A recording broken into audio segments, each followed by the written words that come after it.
Hello dear service engineers, ఇది ఎస్కట్స్ 20 kVA generator. యాక్చువల్గా customer start అవ్వట్లేదు అని కంప్లైంట్ ఇచ్చారు. సో ఇక్కడ చూస్తే బ్యాటరీ వోల్టేజ్ 14.2 ఉంది. ఒక ర్యాంకింగ్ చేస్తుంటే డిస్ప్లే ఆగిపోతుంది. సో ఒకసారి చూద్దామని బ్యాటరీ వైపు వెళ్ళా. చూడండి, బ్యాటరీ బ్లాస్ట్ అయిపోయింది. ఎందుకు బ్లాస్ట్ అయింది అంటే బ్యాటరీలో డిస్టిల్ వాటర్ పూర్తిగా లేదు.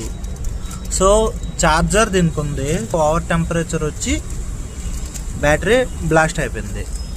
జనరేటర్ యూజ్ చేసే ప్రతి ఒక్కరు కూడా మంత్లీ వన్స్ అయినా సరే బ్యాటరీలో వాటర్ ఉందా లేదా అనేది ఒకసారి చెక్ చేసుకోండి. జనరేటర్ కంటిన్యూగా ఆటో మోడ్లో రన్ అవుతుంది కదా అనేసి దాన్ని అలా వదిలేయకుండా డోర్స్ అన్ని ఓపెన్ చేసి ఒకసారి స్టార్ట్ చేసి చూడండి. బ్యాటరీ వాటర్ చూసుకోలేదు.